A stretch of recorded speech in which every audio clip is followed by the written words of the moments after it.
Buenas tardes, mi nombre es María Mónica Ortiz Torres, yo soy estudiante de noveno semestre y hago parte de la mesa directiva del grupo de interés en obstetricia y ginecología. En primer lugar, les quiero dar la bienvenida y agradecerles por acompañarnos en este espacio académico y también darle la bienvenida a la doctora Yaisa Castaño, quien es nuestra invitada especial. Hoy hablaremos de parto pretérmino y esta charla hace parte del módulo de obstetricia que iremos desarrollando a lo largo del semestre. El parto pretérmino es un motivo muy importante de hospitalización en el caso de las gestantes y la identificación adecuada de esta patología permite la aplicación de intervenciones que puedan mejorar los resultados neonatales, además de reducir y evitar intervenciones que sean innecesarias cuando no se trate de esta patología. Estas son las principales referencias, la guía de parto pretérmino de la COC junto con artículos de UpToDate. La charla hoy está dividida en 4 segmentos que son generalidades, fisiopatología, diagnóstico, manejo y prevención del parto pretérmino. Cuando hablamos de parto pretérmino es todo parto que tiene lugar antes de la semana 37. La COG habla del parto en las semanas 20 a 36.6 y es importante recalcar que esto se debe relacionar con los conceptos legales de aborto de cada país. En el caso de Colombia, la anterior definición aplica ya que hablamos de aborto por debajo de la semana 20 de gestación. El parto a término es el que se da entre las semanas 37 y 40. Sin embargo, debemos conocer estos 3 términos. Previabilidad por debajo de la semana 24 de gestación, lejos del término en las semanas 24 a 33.6 y cerca del término en las semanas 34 a 36.6. En el parto pretérmino hay dinámica uterina regular, es decir, contracciones que se acompañan de cambios cervicales que pueden ser dilatación y borramiento, como veremos más adelante. No deberíamos hablar de amenaza de parto pretérmino, sino riesgo de parto pretérmino. Y con esto nos referimos a aquellas mujeres que tienen una longitud cervical menor, por lo cual tienen un mayor riesgo. El trabajo de parto en un contexto normal en la primera etapa, que es la dilatación, consta de 2 fases: la fase latente en la cual hay contracciones regulares hasta los 3 centímetros de dilatación y la fase activa en la cual hay una dilatación de 3 a 5 centímetros o mayor que esto, más contracciones regulares. Sin embargo, al hablar del trabajo de parto pretérmino, hay 2 fases en vez de la latente y la activa, siendo la inicial y la avanzada. En la fase inicial, la dilatación es menor de 3 centímetros y hay borramiento menor del 50%. En este caso se deben considerar los antecedentes puntuales de la paciente y la paridad. Luego continuamos con la fase avanzada en la cual hay una actividad uterina regular y persistente y los valores de dilatación y borramiento son mayores a los anteriormente descritos. El parto pretérmino es la principal causa de hospitalización, como ya lo había mencionado, y es muy importante que menos del 10% de las mujeres con este diagnóstico clínico darán a luz en los próximos 7 días. La incidencia del parto pretérmino a nivel mundial está entre el 5 al 18% y en el caso puntual de Europa, este porcentaje puede aumentar hasta el 25%. Es una causa muy importante de muerte neonatal y representa la causa número 1 de mortalidad en niños menores de 5 años. Además, se relaciona con parálisis cerebral, alteraciones visuales y auditivas, compromiso motor severo, complicaciones por inmadurez de órganos y sistemas. Al lado derecho de la diapositiva vemos 2 cifras muy alarmantes. Primero, que 15 millones de niños al año nacen pretérmino, y eso significa que más de un recién nacido de cada 10 nace antes de la semana 37. Y segundo, que hay 1 millón de muertes de niños asociadas a las complicaciones debidas al parto pretérmino. Los factores de riesgo se pueden dividir en 3 grandes grupos: los factores de riesgo personales, los ginecobstétricos y los relacionados con la gestación actual. En los factores personales podemos encontrar que la dieta tiene gran importancia. En pacientes que tienen un índice de masa corporal menor a 20 hay un alto riesgo, pero de igual forma en pacientes que tienen un índice de masa corporal mayor a 35, hablando de obesidad, hay mayor riesgo de complicaciones médicas, ruptura prematura de membrana y parto prematuro en relación con un estado inflamatorio. La raza negra o la etnia afroamericana se relaciona con el parto pretérmino según lo que establecen las investigaciones con factores genéticos y ambientales. Además, se habla que aparentemente hay una influencia muy grande por parte de los cambios del microbioma y la flora vaginal bacteriana, al igual que los cambios de mecanismo de defensa. Los extremos de la edad bien sea menores de 20 años o mayores de 35 años, representan un riesgo debido a que en el primer caso la inmadurez fisiológica y los factores socioeconómicos aumentan el riesgo para las madres adolescentes y en el segundo hay una mayor prevalencia de enfermedades crónicas preexistentes y obesidad. También el estrés físico, psicológico, abuso y violencia familiar y las condiciones socioeconómicas tienen gran importancia en esta patología. El abuso de sustancias psicoactivas, alcoholismo y el hábito del tabaquismo son riesgos dosis dependientes. Aumentan el riesgo de abrupción de placenta, placenta previa, restricción del crecimiento intrauterino, entre otros. Respecto al uso de sustancias, la cocaína aumenta 4 veces el riesgo de parto pretérmino y si hay abuso de varias sustancias al mismo tiempo, este riesgo puede aumentar entre el 25 al 63%. Los factores genéticos también son muy importantes. Hay explicaciones relacionadas con polimorfismos génicos que pueden contribuir a la duración de la gestación. Aquí es importante recalcar que el material genético del padre no va a tener ninguna repercusión en el parto pretérmino. Incluso mujeres que tienen un antecedente de ser producto de un parto pretérmino tienen mayor riesgo de tener parto pretérmino en sus gestaciones. Al hablar de los factores ginecobstétricos, el antecedente o el factor más importante es la historia de parto pretérmino. Este es el mayor riesgo y se relaciona con recurrencia y esta suele ser a la misma edad gestacional. Es decir, que si yo tuve un parto pretérmino a las 33 semanas de gestación, es muy probable que en mi próxima gestación vuelva a tener un parto pretérmino a las 33 semanas. Las mujeres que tienen más riesgo son aquellas con historia múltiple de parto pretérmino o aquellas que entre el parto pretérmino previo y el recurrente no tuvieron ningún parto a término. La frecuencia de recurrencia puede ser entre el 30 y hasta el 50%. La nulliparidad es otro factor de riesgo y de igual forma el periodo intergenésico. Este se relaciona con un periodo intergenésico menor de 12 meses, incluso si es menor de 18 meses, y al aumentar un mes más en el periodo intergenésico disminuye 1.1 el porcentaje del riesgo del parto pretérmino. También son muy importantes las malformaciones uterinas, bien sea congénitas, y aquí el riesgo dependerá de la magnitud específica de la normalidad, o pueden ser adquiridas como los miomas. Es muy importante que miomas que tengan un tamaño mayor a 5 a 6 centímetros tienen un riesgo muy importante. La historia o el antecedente de pérdidas y más si se relacionan con la necesidad de instrumentación con el legrado son un gran riesgo. Y finalmente la instrumentación cervical, bien sea por conización o procedimientos de escisión por neoplasia intraepitelial del cervix, por ejemplo, se pueden asociar con mayor riesgo de pérdidas en tercer trimestre y parto pretérmino. Puede ser porque hay una pérdida en la fuerza de tensión por pérdida del estroma cervical o porque hay un incremento en la susceptibilidad infecciosa por pérdida de glándulas cervicales o finalmente por pérdida en la plasticidad cervical por manipulación. En lo que respecta a la gestación actual, todo el componente infeccioso es muy importante. Es por eso que la vaginosis a repetición, las enfermedades de transmisión sexual, la bacteriuria sintomática y la infección de vías urinarias representan un riesgo inmenso en la gestación. Se habla que entre el 20 al 75% del estudio histopatológico de la placenta es positivo para triple I, lo que antes se denominaba corioamnionitis, en el caso del parto pretérmino. También es muy importante aquí la enfermedad periodontal.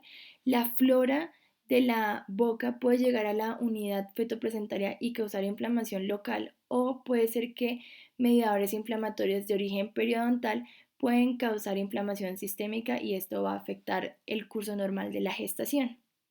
También la colonización del tracto genitourinario va a ser muy importante en la fisiopatología y en las bases patogénicas, como ya hablaremos.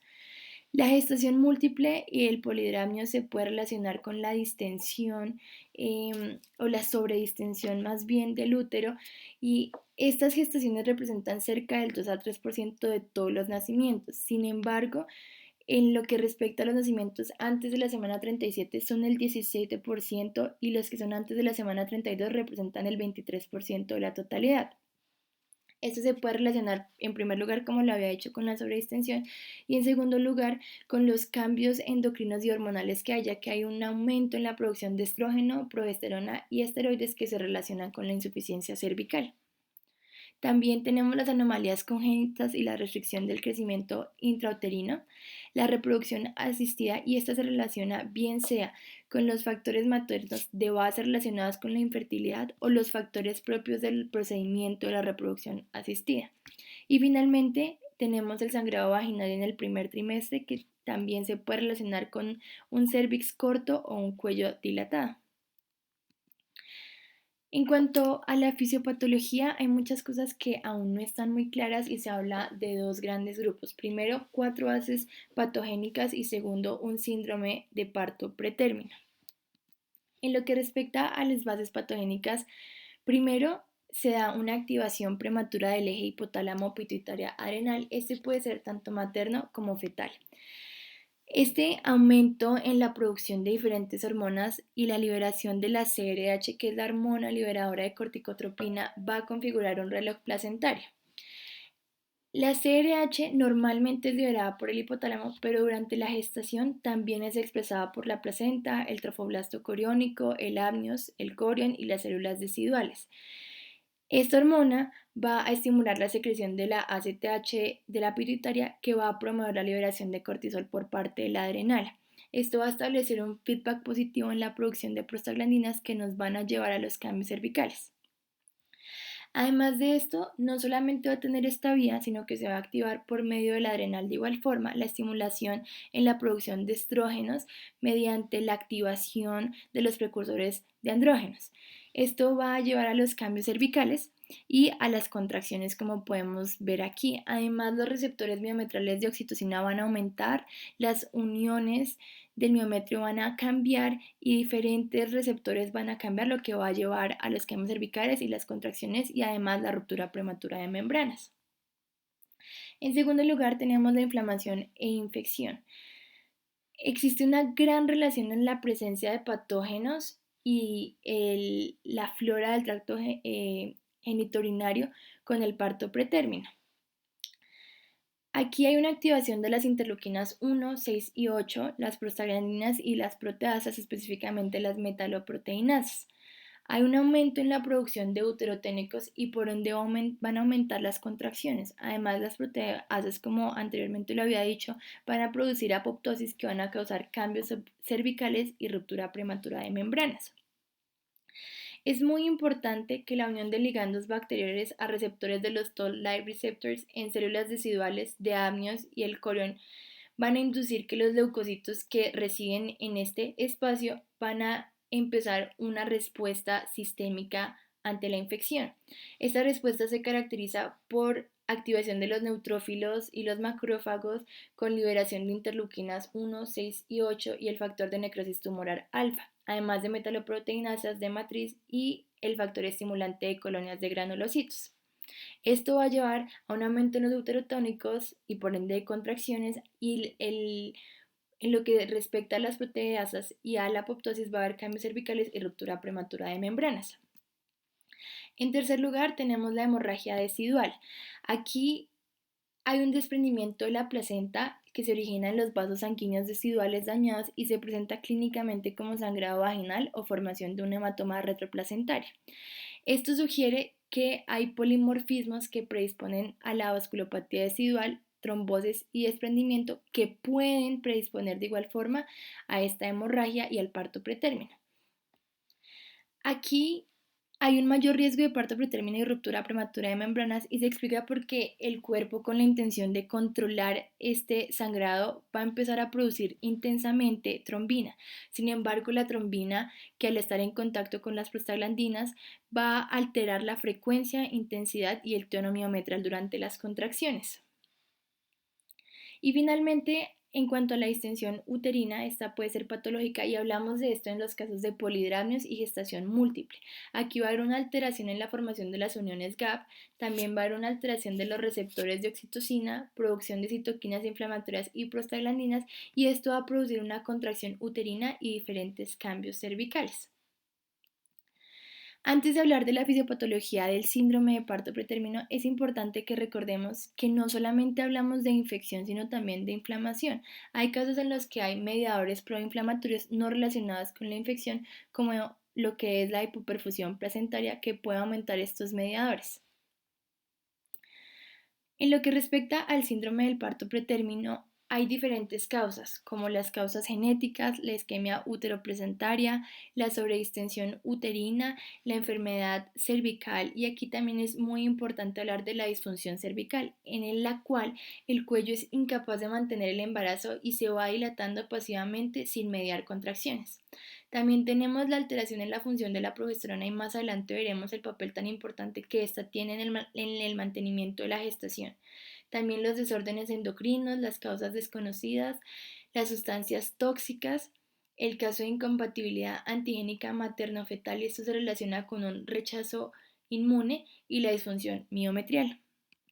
En cuanto a la etiología, se puede clasificar el parto pretérmino en tres. Primero, el parto pretérmino espontáneo o idiopático, y este representa el 50% de los casos. Aquí existe una compleja interacción entre los diferentes factores que se relacionan con los factores de riesgo y las bases patogénicas, por lo cual no es muy fácil establecer cuál es el factor principal, y por eso se denomina idiopático. En segundo lugar, tenemos el parto pretérmino asociado a ruptura prematura de membranas. Este representa el 25% de los casos e incluso puede ascender hasta el 50% de los casos. Aquí naturalmente existe una predisposición a parto pretérmino y aumenta en cualquier momento por presentación fetal anormal, desprendimiento prematuro de la placenta e infecciones. Y finalmente tenemos el parto prematuro iatrogénico, que representa el 25% de los casos, y este se relaciona o es causado por patologías maternas. En este caso, hablamos de patologías que recomiendan la terminación del embarazo antes de la semana 37, como lo son los trastornos hipertensivos como la preeclampsia o una amenaza de aborto o sufrimiento fetal. Ya en la tercera parte de esta charla hablaremos del diagnóstico, y aquí les daré unos tips ya que se debe identificar esta patología de forma precoz. Primero, debemos realizar la anamnesis dirigida. Segundo, hacer un énfasis en los antecedentes personales y factores de riesgo para parto pretérmino, que son ya todo lo que hemos hablado. Tercero, los signos vitales, signos y síntomas. Y esto se relaciona con el cuarto punto, que es la sintomatología atípica. Es muy importante indagar por dolor abdominal, lumbalgia, náuseas, episodios eméticos o episodios diarreicos, ya que estos se pueden relacionar con alteraciones médicas o quirúrgicas como apendicitis, obstrucción intestinal, colecistitis aguda, y no una complicación obstétrica. También debemos realizar la monitoría fetal y hacer un seguimiento a la fetocardia. Debemos hacer un seguimiento de las contracciones y dinámica uterina, ya que este es el elemento más importante en el diagnóstico, y finalmente hacer una exploración física adecuada. En lo que respecta a las manifestaciones clínicas, las contracciones deben ser moderadas y regulares. Puede haber dolor en hipogastro tipo cólico y las pacientes lo refieren como un cólico menstrual. También puede haber un sangrado vaginal, una sensación de presión en vagina o pelvis, descargas vaginales, que puede ser la expulsión del tapón mucoso que puede tener sangre o puede ser totalmente hialino, y la lumbalgia. Como les dije, la caracterización de las contracciones es lo que nos va a ayudar a establecer el diagnóstico. Aquí hablamos que se presentan 4 contracciones en 20 a 30 minutos u 8 contracciones en 60 minutos. Estas contracciones deben ser dolorosas, palpables y evidentes en el registro tocográfico. Además, la actividad uterina debe ser regular y debemos ser capaces de diferenciarlas de las contracciones de Braxton Hicks, que son las famosas contracciones falsas que se pueden presentar en diferentes momentos del embarazo. Estas contracciones son esporádicas, regulares, suelen ser menos de 3 por hora y aparecen en la tarde o inicios de la noche. Y es muy importante que en el registro tocográfico no va a haber ningún cambio, ya que no registran la misma presión que las contracciones que se relacionan con el trabajo de parto. Y muy importante que en estas contracciones del trabajo de parto hay cambios cervicales asociados. En lo que respecta a las modificaciones cervicales, Estos cambios que preceden y acompañan el trabajo de parto incluyen la dilatación, el borramiento, cambios en consistencia y posición del cuello uterino. El tacto vaginal es la forma en la que vamos a evaluar esto, sin embargo, este es subjetivo y por la variabilidad interobservador tiene un bajo valor predictivo. Es por eso que vamos a utilizar el test de Bishop. En este vamos a tener diferentes elementos como la dilatación, la longitud, el borramiento, la consistencia, la posición y el plano de la altura de la presentación. Con esto cada uno va a tener un valor de 0 a 3 y al evaluarlos nos va a dar un porcentaje o un valor general. El parto pretérmino se relaciona con un borramiento mayor o igual al 80% y una dilatación mayor o igual a 2 centímetros. La amenaza o el riesgo en realidad de parto pretérmino se relaciona con un puntaje de Bishop mayor o igual a 6. En caso de que yo no tenga este puntaje mayor o igual a 6, pero los elementos que me dan en la puntuación son el borramiento y la dilatación, hay un riesgo muy alto.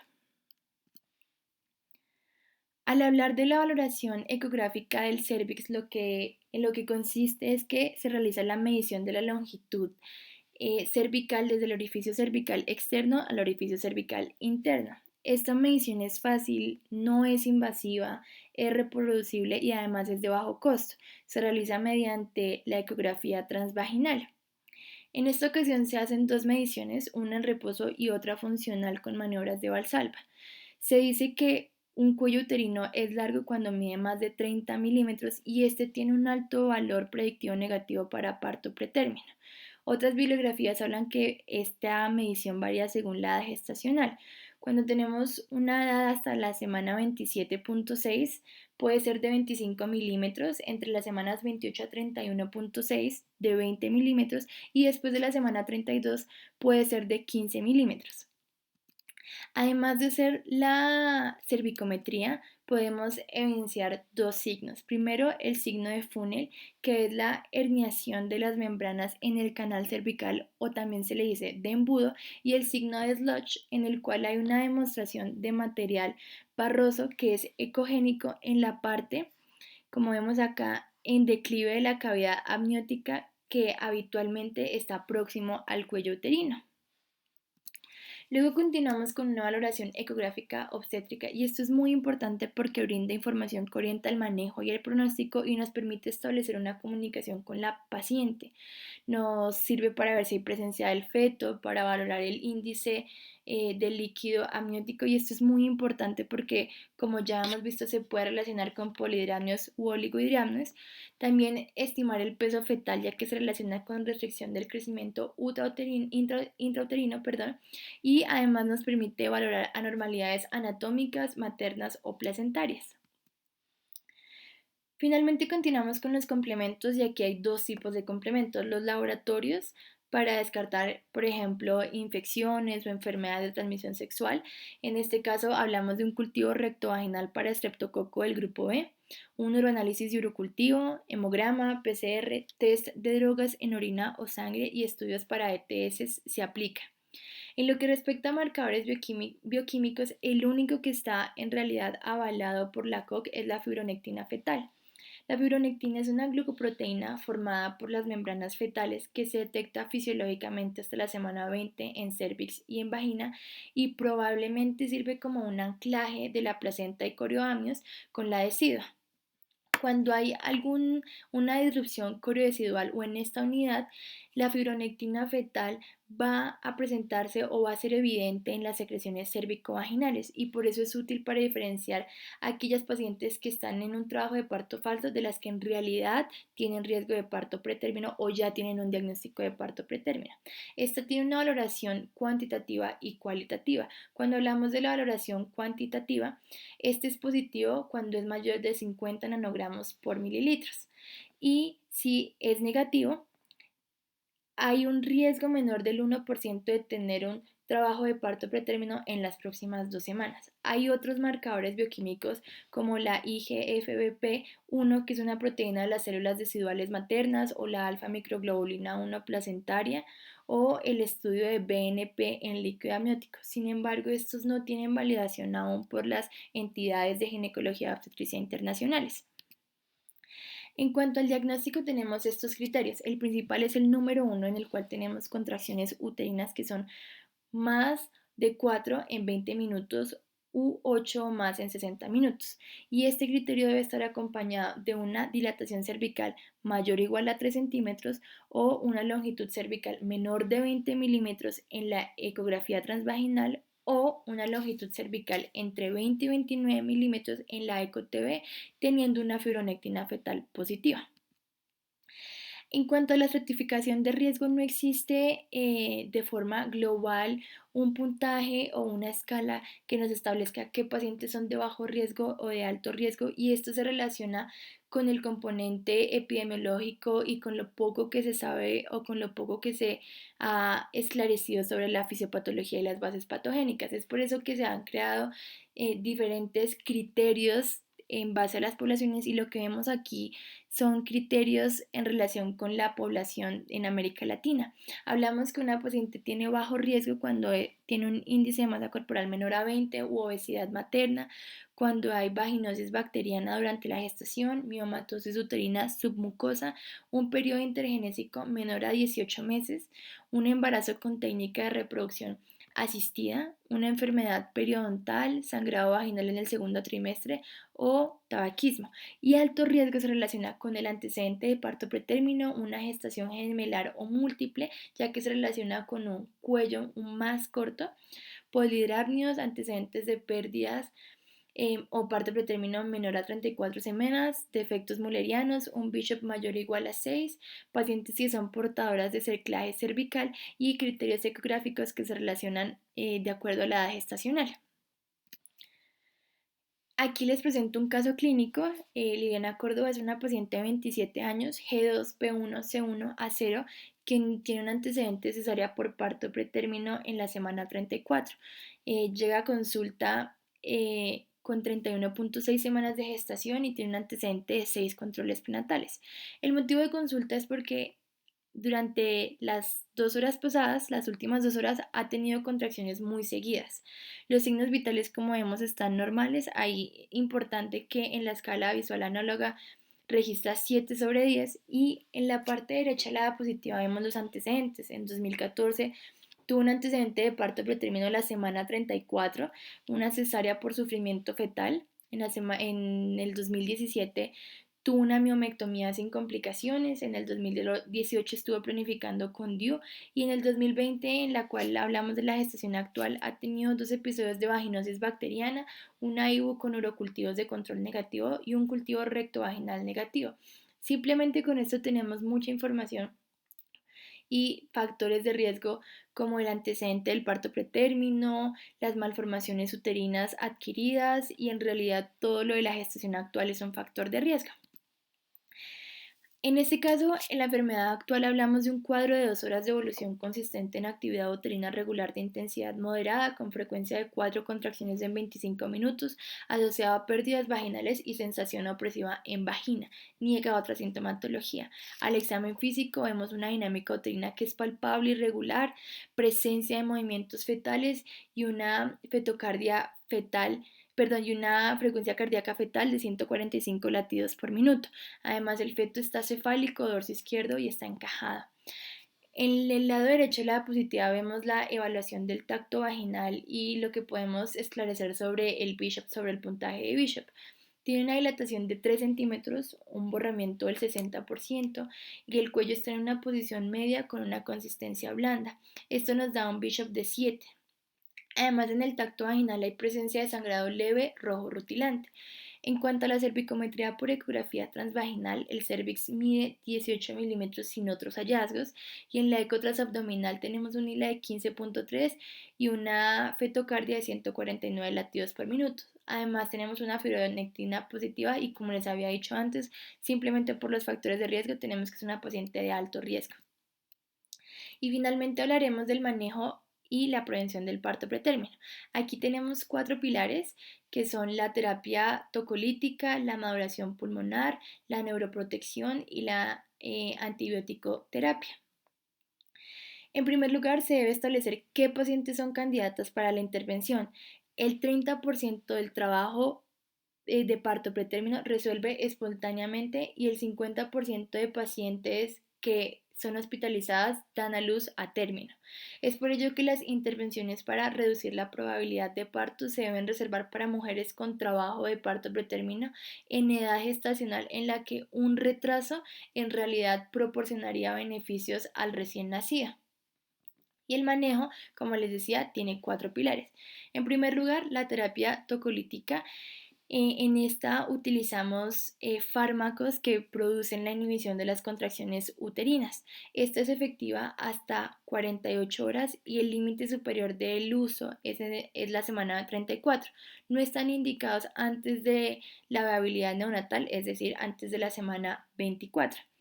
Tampoco se recomiendan cuando hay contracciones prematuras sin cambios cervicales o cuando hay una dilatación menor a 2 centímetros y este puede prolongar el embarazo hasta 7 días. Las contraindicaciones de esta terapia son muerte fetal, estado fetal no satisfactorio, anomalías fetales letales, preeclampsia severa o eclampsia, sangrado materno que se acompaña de inestabilidad hemodinámica, coreamnionitis o triple I, ruptura prematura de membranas, contraindicaciones maternas específicas según el agente que se utilice.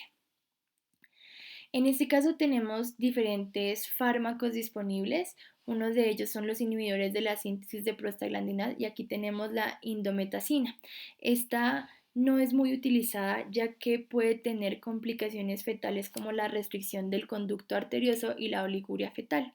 También existen los antagonistas de la oxitocina, en este caso el atosiban, que compite con la oxitocina para unirse a los receptores en el miometro y la deciduo. Este es el elegido en las estaciones múltiples o en pacientes que son cardiópatas o cuando hay un tratamiento antihipertensivo de base.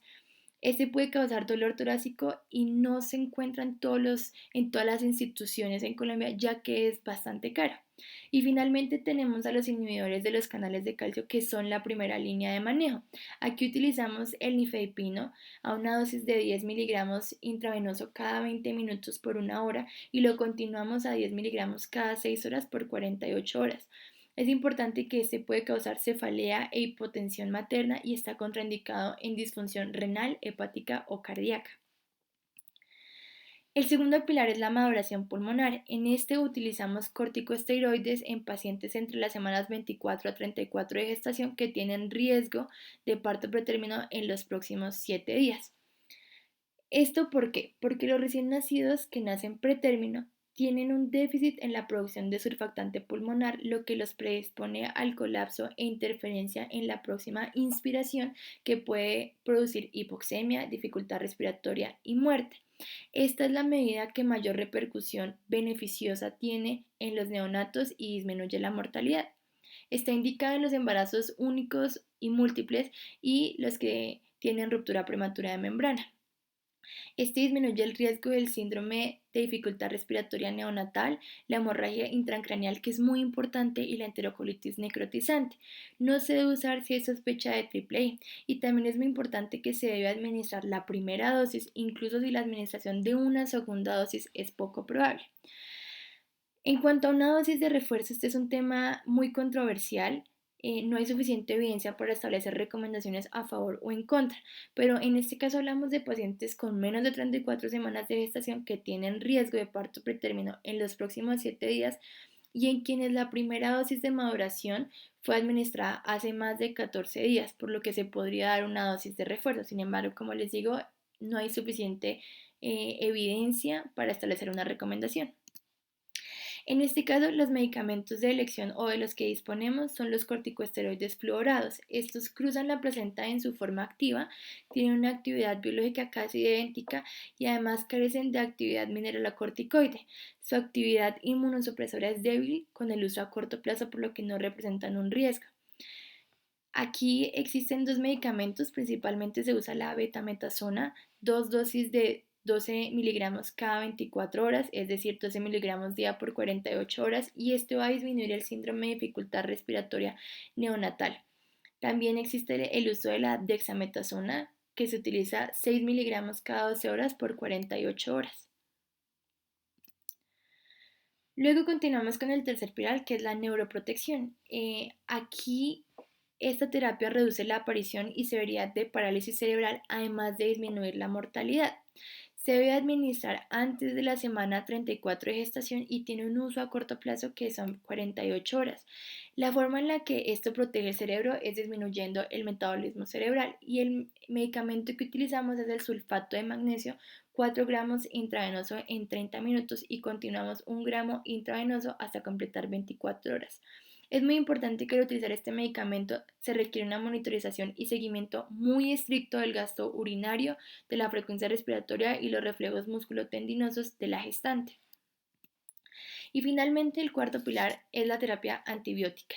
Como bien hemos hablado, las infecciones bacterianas intrauterinas son una causa muy importante del parto pretérmino, especialmente en las semanas 32 o de por debajo de la semana 30, ya que la infección e inflamación se asocian con la aparición de contracciones. Esta terapia no se debe usar para prolongar la gestación o mejorar los resultados neonatales y hay indicaciones puntuales para utilizar el antibiótico. Aquí es importante recordar que el 50% de las mujeres en el tracto genitourinario están colonizadas por el estreptococo del grupo B.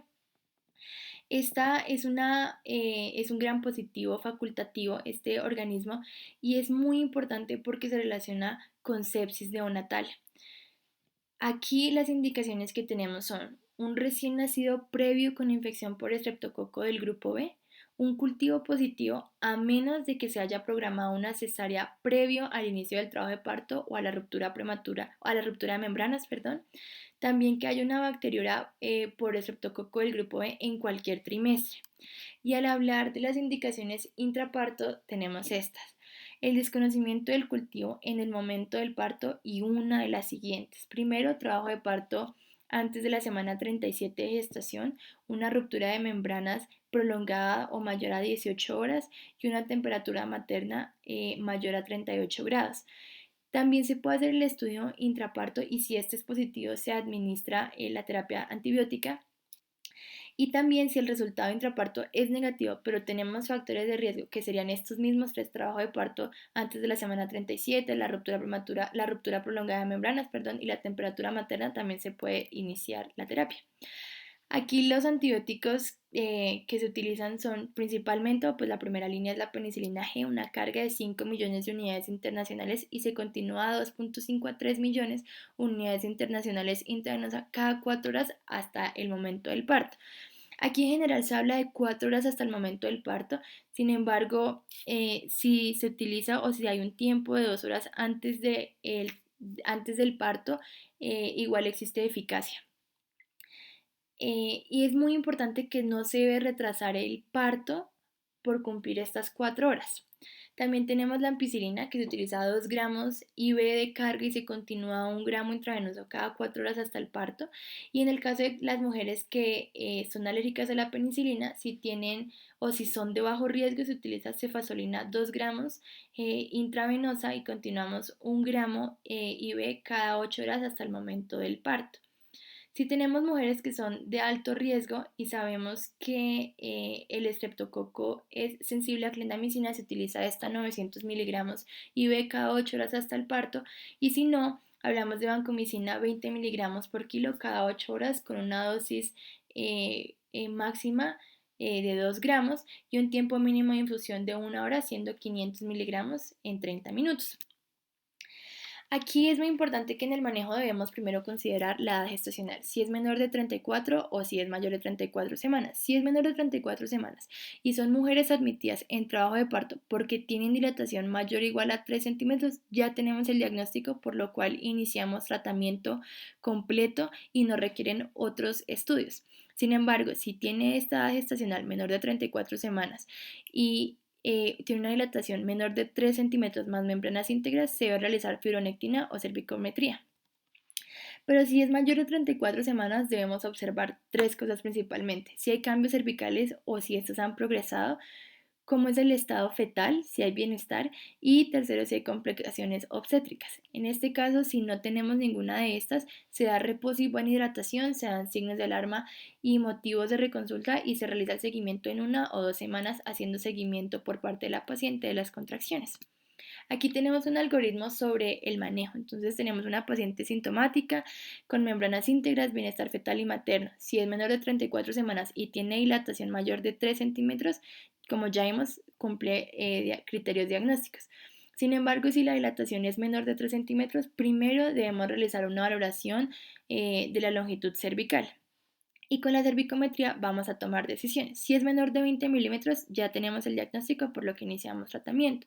Sin embargo, si está entre 20 y 30 milímetros, esto es como una zona gris, por lo cual debemos realizar la fibronectina fetal. La fibronectina fetal es bastante costosa, por lo cual no es lo primero que se utiliza. Si esta es positiva, confirmamos el diagnóstico, pero si es negativa, debemos observar a la paciente por 6 a 12 horas y estar atentos de los cambios cervicales, y en caso de que no haya y se le pueda dar de alta, hacemos seguimiento a la semana o en 2 semanas y se dan recomendaciones.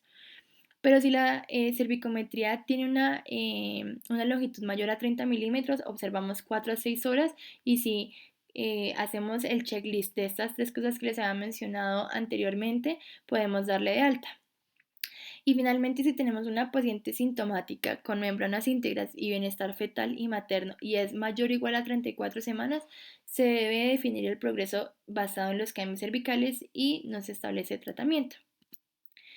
En el caso clínico puntual de Liliana Córdoba, ella cumple con todos los criterios clínicos, por lo que debemos hospitalizarla, nada vía oral, manteniendo líquidos con lactato a 60 cc hora, e iniciamos tratamiento completo con nifedipino, betametasona y sulfato de magnesio para establecer tocolisis, maduración pulmonar y neuroprotección, haciendo control estricto de gasto urinario, vigilancia y control de signos vitales, y a mano derecha podemos ver las dosis de estos medicamentos.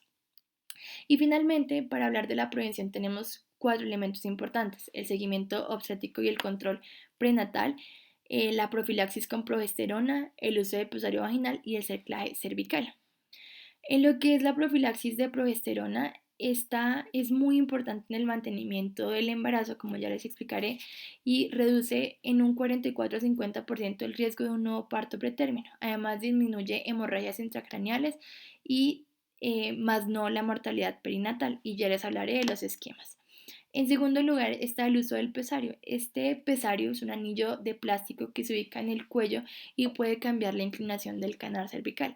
Esto va a fortalecer tanto la barrera inmunitaria sobre el corión y la flora microbiana, y además va a ser una barrera mecánica. Aquí lo podemos ver, es este objeto azul que vemos en el cérvix. Y en tercer lugar tenemos el cerclaje cervical. Este es un procedimiento quirúrgico en el cual se sutura el cuello para evitar la dilatación pasiva y el acortamiento del mismo, y se mantiene hasta la semana 36. Esta información de la progesterona como agente profiláctico es de un artículo que salió el día de ayer, y es un poco controversial lo que establece. Primero, hablemos que la progesterona es muy importante, y como ya lo he dicho en varias ocasiones, en la mantención del embarazo. Esto porque dentro de todas las funciones que tiene, inhibe las contracciones miometriales. En este caso, la FIGO, que es la Federación Internacional de Ginecología y Obstetricia, establece en 2015 que a mujeres con un cérvix corto diagnosticado en el segundo trimestre se debe ofrecer un tratamiento profiláctico con progesterona. El inicio de este tratamiento se debe dar en las semanas 16 a 20.6 y se debe mantener hasta la semana 37 o el momento del parto, lo que suceda primero. Y tenemos acá dos formas de administrar esta progesterona. Primero, la progesterona en cápsulas de 200 miligramos intravaginal todas las noches, o el gel vaginal de 90 miligramos cada mañana. También existe el caproato de 17 hidroxiprogesterona de 200 miligramos intramuscular semanal. Sin embargo, existen diferentes revisiones y estudios que han demostrado que no se ha podido establecer en realidad la eficacia o en qué forma debería utilizarse esta. No se encontraron efectos diferenciales en términos de la vía de administración, en el tiempo de inicio de la terapia o en la dosis de progesterona para la mayoría de los resultados examinados.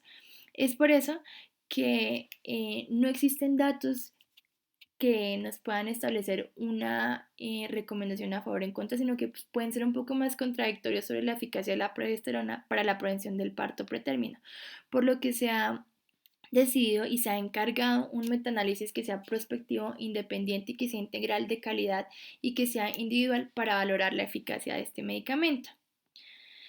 A la conclusión a la que llega este estudio que se realizó es que se informa que en las mujeres entre las semanas 16 a 20 y hasta la semana 36 se les debe administrar la progesterona, en el caso en el que tengan un antecedente de parto prematuro espontáneo previo. Y esto, aunque no se ha determinado la eficacia, podría o no tener un impacto en la tasa de natalidad prematura y en los efectos a largo plazo para el bebé. Y con esto acabamos la primera charla del módulo de obstetricia que sería de parto pretérmino. A todos muchas gracias por asistir.